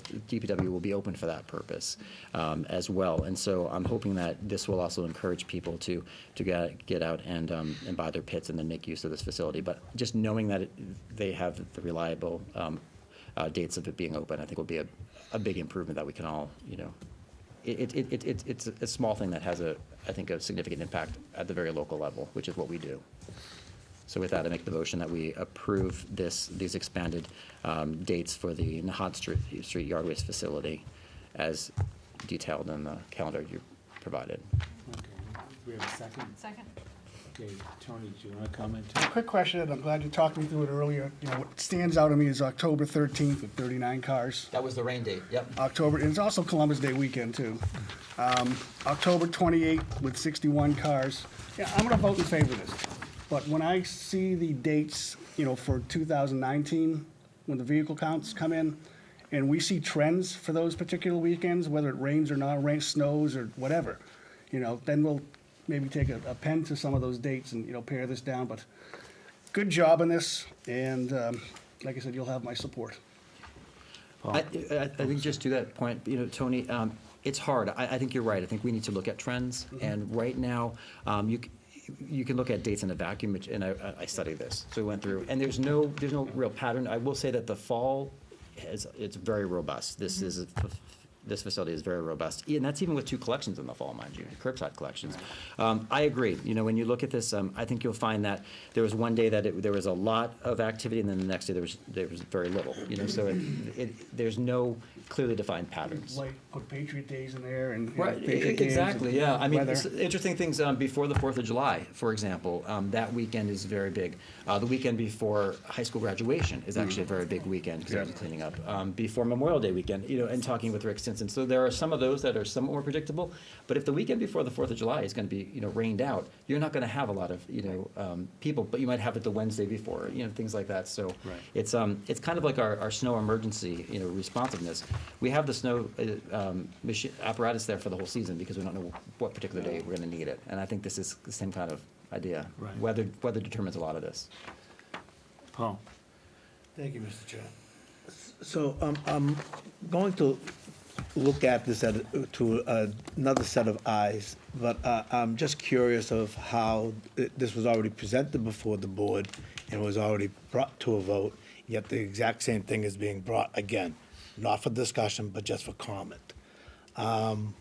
With that being said, I can support it this time going around, but I agree with Tony. We'll go through with a fine-tooth comb come next year, and if the numbers go down, I will make a motion that we push it back, because it's not worth it if no one's using it, in my opinion, okay? And that's fine. It's just like a pilot program. So I agree with it. Let's put it through. With a different set of eyes, I'll look at this and move that forward. But we'll see what happens come, 2020, and see what happens, as Tony said. Some may need to be pared back, and we'll eliminate the ones that are the lowest. Well, I think what we can say is that there's no question that just from the limited data that we have, because it was a program that we only had I think from mid-July through with limited dates last year, there were the number is 1,686 additional vehicles, and that averaged, about 170 extra cars on those dates. So we know that so if the hypothesis being that if you expanded the hours, we'd have more traffic. That has been met. We've achieved that. And so then we have to just watch and see. But I would just caution to pinpoint any particular dates because of a number of factors. If we look at trends, that's a different discussion to be had, certainly. You match And date for I think date. I think we need to make the distinction because, August 5th one year is not the same as August 5th the following. So I think your point is well taken, Paul, and I think we should have that level of accountability with a lot of what we do.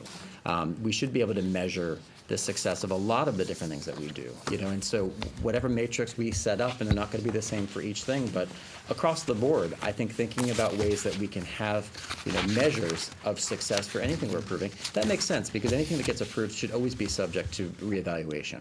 Absolutely agree. I think we should give it a whole year as well. I think we haven't had that consistency. Plus, as Paul mentioned, I mean, and Ed just did, everything we do can be pared back. I mean, right? I mean, we can change, unless there's something in the charter we're trying to change, which every 10 years we can adjust that as well. But anything we could do, we can undo if it doesn't work. Something we put as a pilot program, you know, if the A-frames didn't work, then we change it.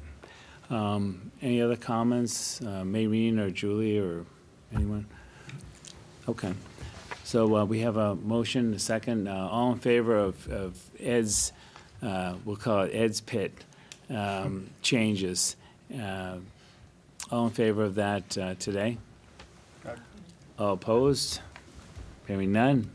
Congratulations, the pit's expanded and color-coded. We're all set. Thank you very much, Ed. Yeah, that's great. Thank you very much. You just circle in and out of there and off days. Great job. Steve, did you want to say something before the bylaws? Yeah, I want to thank Mr. Lieber and his committee. They did yeoman's work on the bylaws. Kind of a dry topic, but maybe they made it exciting in certain areas. We will circle back to number 1 on your package, which is the adoption of Mass General Laws, Chapter 40U, which Tom will talk about. I don't think Dan needs to talk about that today, but these are bylaws that have been approved by the bylaw committee, so they, as a standing committee, they shall be on the warrant, but just like before, we're going to have Dan give some explanation so we can talk intelligently about them. And Dan has a PowerPoint. Yeah. Thank you for all your work you've done. I just want to reiterate that too. It's, and also your committee. Who's on your committee again? Thank you. The committee currently has seven very dedicated members. We've from all walks of life. So at the moment, I don't want to get into the individual names here just because the likelihood of missing someone's name off the top of my head. All right, but it's 7 members and they're incredibly dedicated. I don't intend to do death by PowerPoint. There's only 8 slides in total. We love you, dude. Thank you. You're welcome. Goal is to get out of here at a reasonable hour. But we've had over 30 meetings for a process that is mandated every 5 years. This is the first time it's actually happened in depth since the charter was really adopted, where every bylaw other than zoning was actually looked at for every word, every comma, every period, every every the. I think that Town Council Mullen, which is different than the rest of you town councilors, can attest that we have been incredibly detail-oriented in going through every single component. And the committee as a whole has worked incredibly well. It's a group of people that I'm really proud to now call friends, to have people that really express their opinions. We also had great input from the public.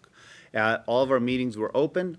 They were held at a variety of different locations around town, and we had input from business owners. We had input from private citizens. We had input from Town Administrator Mayo came. We had input from a lot of different leaders throughout the town, including department heads and employees of the town, just people who wanted to contribute information, and all of the input was very carefully considered. And not all of it was necessarily recommended by the bylaw review committee, but every single piece of input was ultimately considered in depth on its own merits. And with that, we've made a lot of changes already. For tonight, the bylaw review committee is actually only moving 5 articles, and it will be the final 5 articles of this bylaw review committee for the actual town meeting. The one that Mr. Mayo was referring to on 40U is one that was recommended for the town council to adopt. It actually relates to something that Mr. Dombrowski had talked about for snow. It actually allows for the town to change the new snow and ice bylaw, chapter 175, section 8, and that is related to that. So, but we've got 5 for tonight itself. First is business day. This is a very short bylaw. What it does is it defines business day. It actually adopts the language from the charter. The reason behind this is business day is referred to in several different bylaws, and should the charter change get voted in at the town election, there would be a lack of definition in the town.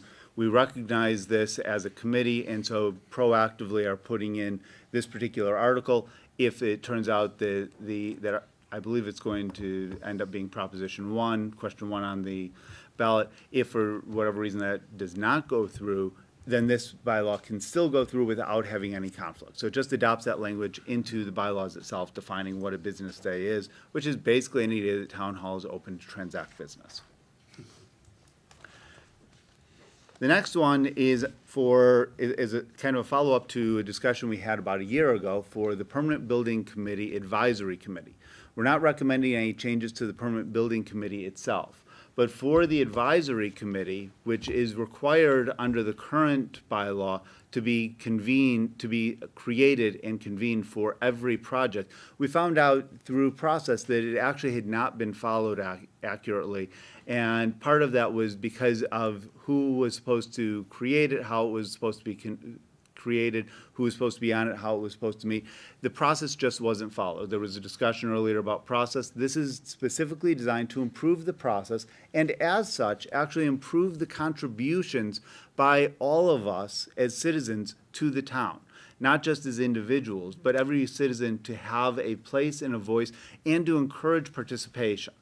In the end, the advisory committee, which would be, its purpose is to advise the Permanent Building Committee, would be created by the responsible party for the building after it's actually built. So in the event we are successful in having a school, it would be the school committee that would appoint it.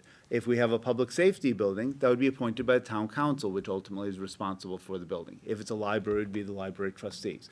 The idea being that the elected board that's responsible appoints an advisory committee to ensure that their interests are appropriately represented and are reflected to the Permanent Building Committee. It gives a voice.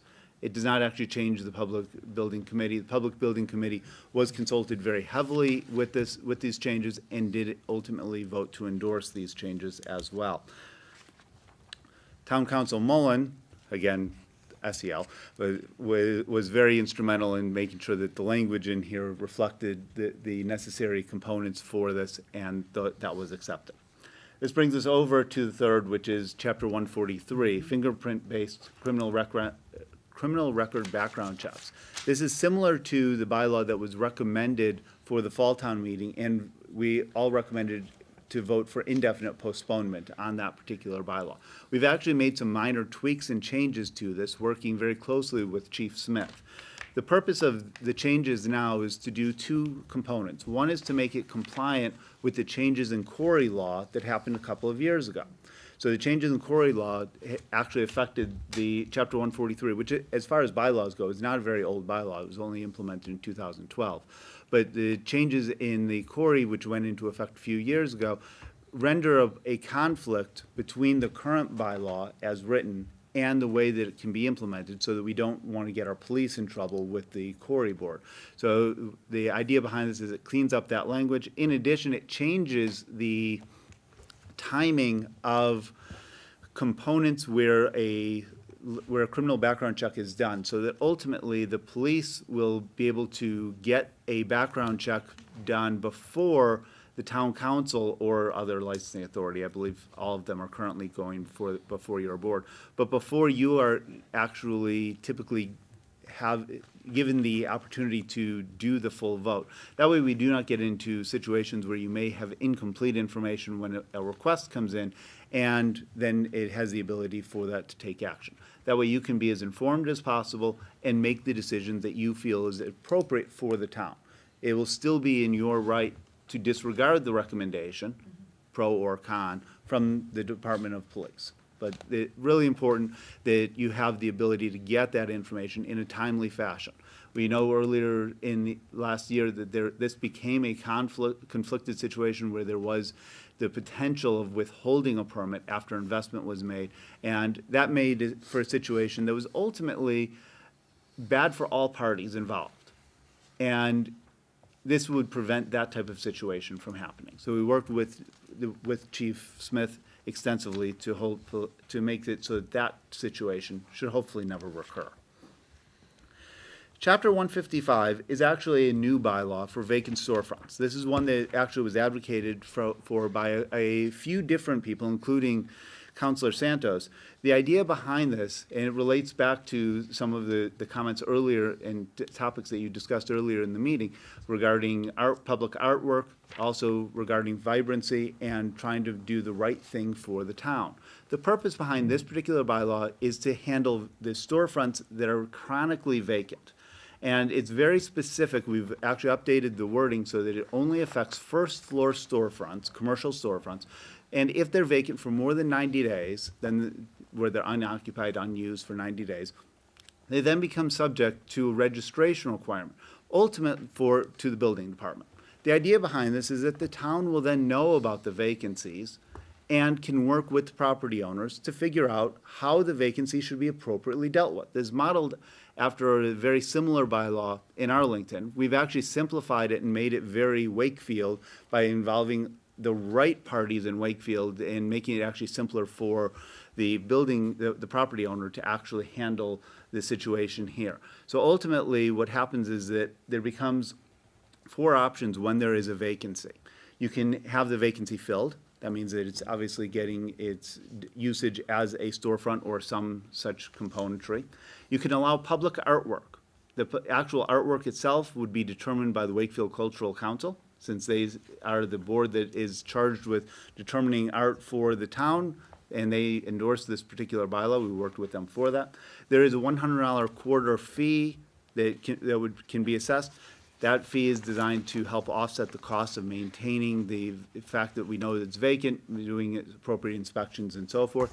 Or they have the ability, especially in economic downtimes or if there's special circumstances, to petition to the town council for a waiver.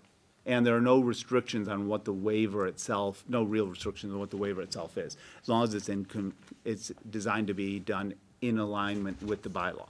But the idea is that for properties, particularly commercial storefront properties, to get the maximum possible utilization out of them.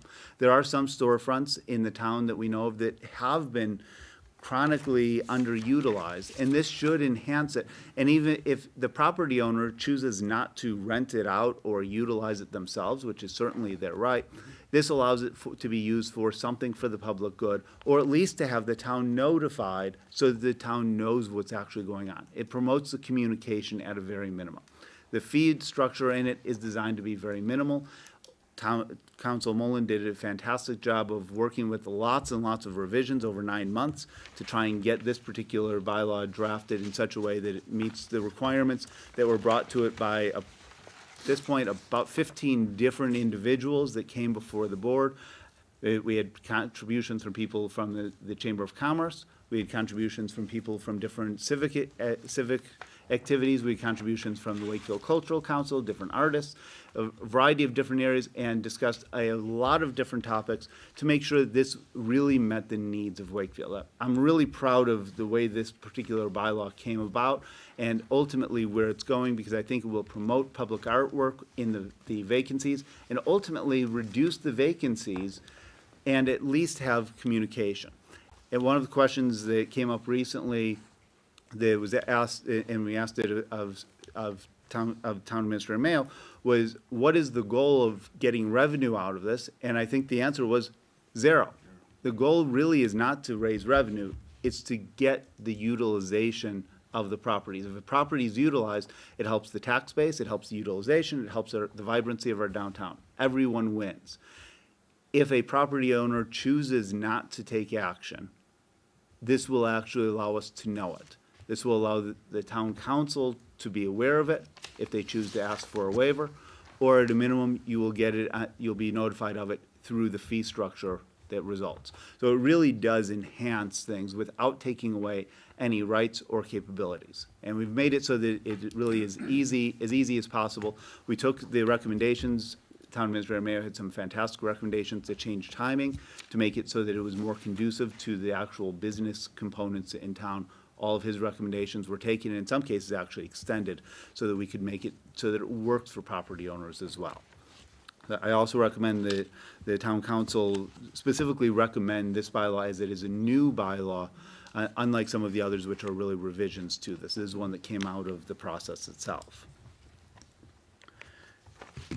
The last is a very short one-line warrant article that will permit us, under our current bylaws, Chapter 36 relates to meetings, that allows us to hand a final report of our work over to the town moderator. Upon that, handing that report, our work will officially be done. We are all looking forward to that. It will be a long 2.5 years process that will be completed at that point, with the exception of zoning. One of the recommendations that we will take is that when this comes up in only 2.5 years, again, at that point, the bylaw review committee work with town council to consider whether having zoning be recodified, and probably with the planning board as well, be looked at in a more extensive componentry as well. But what has been done over the last 2.5 years is really an amazing amount of work to update our bylaws to make sure that the recommendations that go before town meeting really reflect the best that Wakefield can be. And we've done some amazing things in our bylaws to really be respectful for all of the citizens and try and meet the needs. Dan, on behalf of the town, we want to thank you for your 2.5 years and 30 meetings and everything else you did. It's really tremendous. And honestly, the 6 other members as well. Sure. This is a committee that everyone had input, everyone gave input. We did not all agree on every article by any means. And the discussions that ensued were wonderfully vibrant. And as part of that, we ended up with a better work product as a result. And we all will live with that going forward. Fabulous. And if there's any questions on any of these particular bylaws, I'm sure that I can try to answer them. I will refer most to Town Council Mullen. Or we might come up with Barrister Mullen or some other name that will be one of our recommendations that we do change. Grandmeister Mullen, that's my thing. I'm getting ready. So, good, Ann. Dan, thank you so much. When we talked about who we thought would be great for the bylaw committee, more than one of us thought you would be fabulous before we reached out and were like, hey, Dan. Because your attention to detail and being so meticulous about the language. Will you present at town meeting? Do you know? I am currently planning to Okay. present as chair of the committee. So definitely have those other 6 names, because I think they should be Absolutely. publicly thanked. And I know you and I had talked about the vacant storefront ones, but I really just want to thank the amount of work in meetings that went in. The whole town should be very thankful. And there was an 8th member who started with the committee, ultimately wasn't available. And I do plan on presenting realistically in the final componentry to thank each of the members. Excellent. And from a chair's perspective, I greatly appreciate the privilege of being the chair of the committee, and I appreciate really every member being on it. It's not about any of us individually or even collectively. It's about the town, and that's really what our work was for. Excellent. Thank you. Thank you. Any other comments, or, I think it's safe to say, I knew you were gonna be at town meeting, but it's nice that Ann brought it up to make sure you were gonna be there to present. Mr. Chairman? Yes, if I may, please, just please. Very briefly, I attended some, not all, of the 30 meetings, and I've never been more impressed than when I attended with the attention to detail and the civility and of this group, and especially of the talents of the chair, who managed a fairly ungainly process to a successful end. I have gone to confession with respect to all the thoughts that I had about Dan back during the years when I only knew him as an open meeting law complainant. Wow. Okay, we won't comment after that. No, we don't, no, good. Yeah, sure, Tony. So the process for vacant storefronts, and first of all, Dan, thank you and the other 6 members of the committee. Let's say I have a property owner downtown and I have a vacant property that goes, open for 6 months, and I refuse to pay, the $100, and I refuse to let anybody come in and do artwork. What is the process to get that done? think it's enforced by the building inspector. Okay. So among other things, we would assess fines. Okay. Yeah. Place liens if necessary? Not liens, no, but Okay. we could assess fines, which would be recoverable in civil action. If I can point out, Arlington, which does have this empty storefront bylaw, I spoke with Adam Chapdelaine today, who's their town manager, and they have 5 property owners who chose to pay the fee, and then they have had 3 that have opted out with the public art, so. Good. He seemed to think it was had a positive effect on his community, so. Well, I have just one question. When you were doing a great job on everything, you did a fabulous job here. But staying with chapter 155, when you had your discussions with everyone, how many property owners did you bring into the discussion? We reached out to the Chamber of Commerce directly, as well as 6 members, 6 people I believe are members of the Chamber of Commerce, including their direct liaison, to make sure that they were included. We also reached out to Attorney McGrail, knowing that he works with a lot of different property But owners. property owners themselves, how many were involved in the process? I don't know who owns property offhand, so I can't actually attest to that particular aspect. I do know that we did reach out and request that those who work with property owners, such as town planner, also give input. Okay, thank you. The meetings were open, public, and Understandable. well known.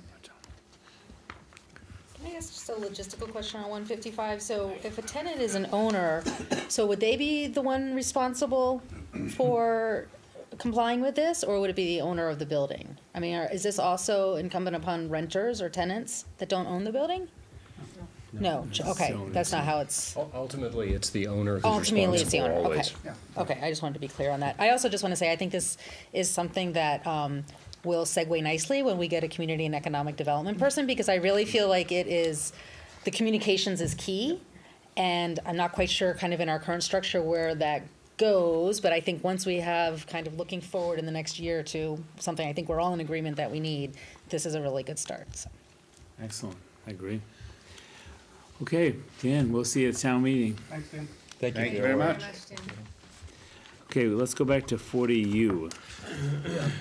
Very recently, the legislature addressed the question, how do you enforce a snow and ice bylaw?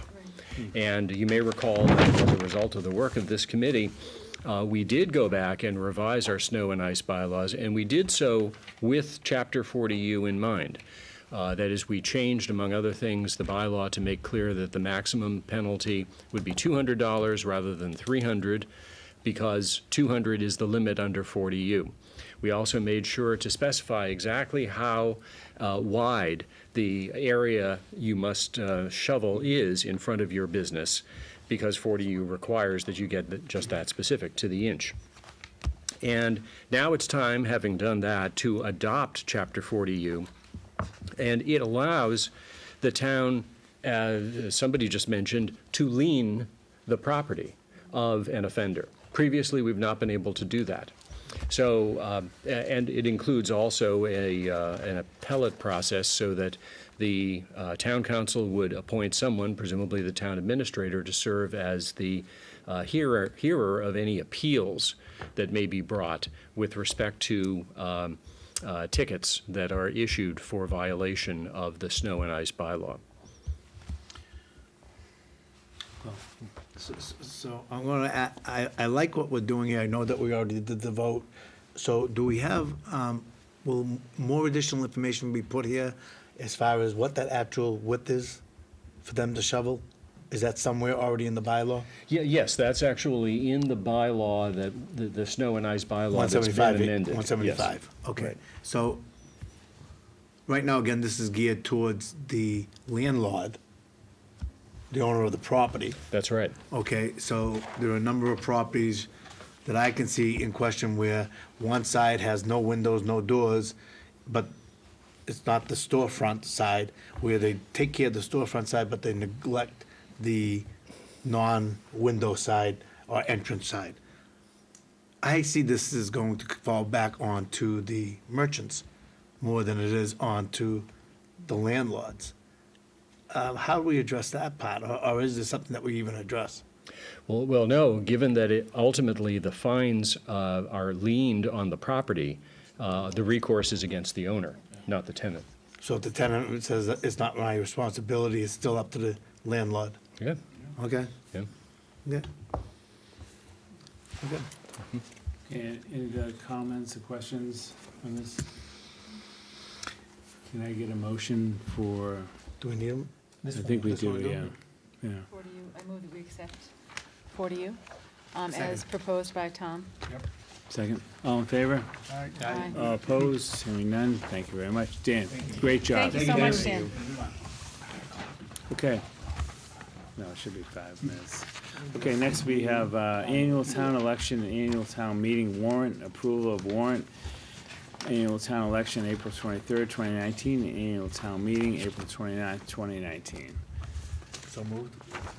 Second? Any conversation, questions? All in favor of both those dates for the annual town election, and annual town meeting? Aye. Aye. All in favor, okay. All opposed? Hearing none, thank you. Banner request, the Savings Bank's 150th celebration on June 22, 2019, which is terrific. Banner to be hung from May 20th, 2019 through May 27th, 2019. So moved. Second. All right, questions on that, comments? Hearing none? Oh, hearing none. All in favor? All opposed? Thank you very much. Library request, accept and expend a gift or gifts to the library in the amount of $825 from various donors with thanks. So moved. Second. Questions, comments, all in favor? Aye. All opposed? Hearing none, thank you. Next board meeting is April 22, 2019 at 7 PM right here at WCAT Studio. And let's see, matters not anticipated. Maureen, why don't you start? Sure.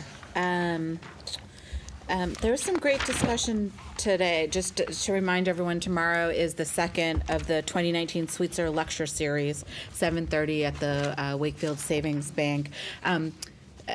Sarah and Dan, a lot of people talked about arts and culture in our town, and I'm looking to you, Steve, of maybe getting an update about the arts corridor and the building. We haven't had one in a while, but I'd love to, as we've had these conversations about downtown revitalization, I'd love to focus specifically on the arts and what they're doing in our town. And then Julie took the question right out of my mouth about economic development. I think that's a perfect new project that an economic development person could take on. And then just the last thing to mention as we're talking about town meeting coming up, a year ago at town meeting, we did and Julie's going to talk about her environmental and sustainability group in a little bit, I'm assuming, but we passed the plastic bag ban, and Acton became the 96th town to do it last week, and New York State did as a state. And I'm really proud that we were ahead of the curve on that, and that it was introduced by a high school student, and it overwhelmingly passed a town meeting. We do really great stuff at town meeting, so I'm hoping everyone comes. We have some really great warrant articles on April 29th, and be at the forefront lead of what's going on. Okay, Paul. Thank you, Mr. Chair. I'm just going to touch on a couple of things. The first one is to go back on to doing more work on developing the needs on making the appointments. So I would like to have something initiated where we start working on that and actually put it to task as far as instead of waiting to have it happen, put a group together and just start working on having that occur. That would be a recommendation, Mr. Chair. Second thing is that we've constantly been bringing up the fact that we're looking for the Economic Development Director. Steve and I have been meeting on numerous occasions, going over multiple other communities on how they set up their directors and stuff. If the chair wishes at this time to actually put together a small group and allow us to put down the critique of that particular position, and then when the time comes that Mr. Mayo needs to utilize it, at least it's already been done ahead of time. So it will bring the committee that, well, It hasn't even started yet, but it could make that, if you allow it to be created, then we can go further with it than just discussing it between the two of us. How's that sound? That would be, again, another recommendation, Mr. Chair. Okay. The third thing I'm going to bring up is that this Saturday, we have the North Ave Business Neighborhood Block Party going on. Weather's supposed to be 66 degrees, sunny. Should be a great day to enjoy the outside. It's going to be real quick. Streets close down at 12:30. The event starts at 1. It only lasts until 3. Streets open again at 3:30. We have 3 restaurants participating. We have dancing. We have a cornhole tournament. There'll be beer and wine at one of the restaurants. We'll be taking care of. There's a lot of free food for all. There'll be kids' activities. A great time to come down and meet the businesses in the neighborhood of the North Ave community. So that's, again, Saturday the 13th from 1 to 3 o'clock. So come down and enjoy it. Thank you, Paul. Julie? Sure. Following on the arts theme, this Thursday night at the Galvin, I believe, is the Wakefield Public Schools Arts Night, which is always a wonderful showcase of all the talent in Wakefield.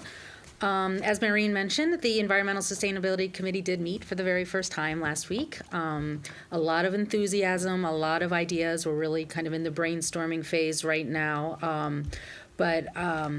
You know, and I think it just reinforces a lot of the good things that are already happening in town. The Rain Barrel program was just announced. It's happening again, I think mid-May, may overlap with the DPW week. And the Wakefield Municipal Gas and Light had a strategic retreat last week where the bulk of the conversation really was about integrating renewables and balancing costs and really looking towards what the new paradigm of the future is going to be for electricity, gas, and transportation. So I think the Environmental Sustainability Committee will really be segueing well, overlapping well with a lot of those other initiatives happening across town. I met with Betsy today. I saw the absentee ballots. They are all there and ready to be filled out. Particularly wanted to bring it up because I know school vacation is next week, and a lot of families do head out of town to enjoy the warm weather and the time off. So if people are interested in voting prior to the Tuesday, April 23rd election, they should go to the town clerk. There's a form to fill out. You can either fill out the form online or fill it out right there, and you can vote right at the town clerk's starting tomorrow morning. Finally, I have office hours this week on Thursday from 5 to 7 at the Savings Bank Community Conference Room. If anybody wants to stop by and talk about anything they've seen or are interested in sharing. Thank you. Thanks, Julie. Ed? A few things. First, I wanted to congratulate the Greenwood School PTO and the Wakefield Educational Foundation on another success with the 6th annual Gator Gallop this past weekend, this past Saturday. And I'd like to thank my colleague, Tony Longo, for running the race along with me. We had a good time. I was not along with you. I was a lot further behind. It's all relative. We were on the same lake. Also, tomorrow night is an important Envision Wakefield downtown revitalization meeting. It's at 7 o'clock, and it will be at the AmeriCal Civic Center this time, not at the junior high. That will be where the preferred option will be presented and discussed, and again, more community input is welcome relative to that. And then on Thursday of this week at 7 p.m., the Public Safety Building Reassessment Committee is holding its first meeting as well, and so that's a project that I'm looking forward to working on with a number of different stakeholders within our town. I think it'll be great. And finally, I just want to wish everyone well who will be running the Boston Marathon actually next Monday. My colleague Julie will be one such, also Glenn Curry as well, and I think about 23 or so other people from town are doing it. So good luck to everyone, and finally, since we don't get until afterwards, wishing a happy Passover and a happy Easter to everyone that celebrates. Thank you. Thank you, Ed. Ian? I'm not going to repeat what everyone said, such great points. Jump a little bit off of what Maureen talked about with the plastic bag ban. I had the opportunity to volunteer to clean up the Boston Common last Friday, and we didn't pick up one bag. because downtown or Boston has banned them, and it was really remarkable to not see that level of trash. My office looks down on the, right near the Boston Common, and I used to see them blowing around. You just don't see that anymore. I think we don't see it around Wakefield either. So great, great work. If you can come to the Revitalize Wakefield, please do. It is one of the best working groups I've seen and I've been a part of in Wakefield. It feels so concrete. It feels like we are executing such great ideas, so please be a part of that. I think, we do a lot of things sometimes, not behind the scenes in a bad way, but I certainly know I appreciate the work that I've done with the fire department and with the police to a lesser extent, to make those departments better and stronger and more vibrant. And the work that the men and women, when I've sat across the table, has been remarkable. So it's just a great town to be in. And it's in the work that we do that's not always on the front page, that shows pushing forward the leadership, but really the support of the town is wonderful. Thank you, Ann. Tony? I also had a great time, Ed, at the, Watching Ed's back of his head get further and further in front of me. My old alumni, the Greenwood School. We've talked about the business development / economic development manager for, at least a year. It's something I do every day in my role, in my normal, working position.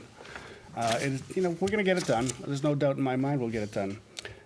Without, I'll see Ian, Ed, and I'm sure a few others tomorrow night at Envision, and I hope the members of the public join us there as well.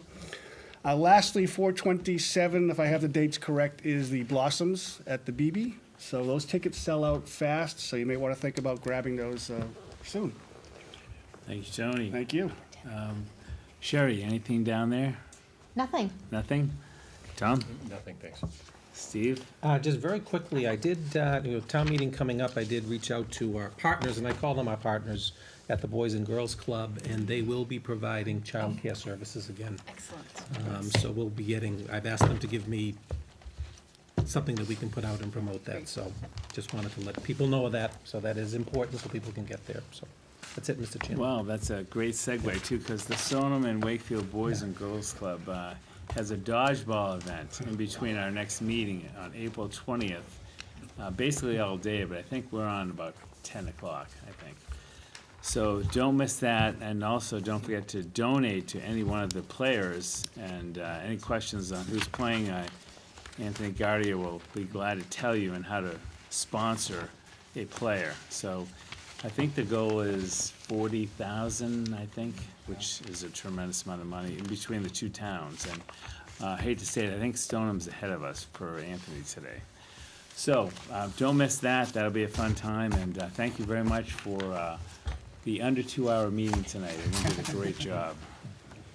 That's it. Can I have a motion to adjourn? Second. All in favor? Aye. Thank you very much. That was tremendous.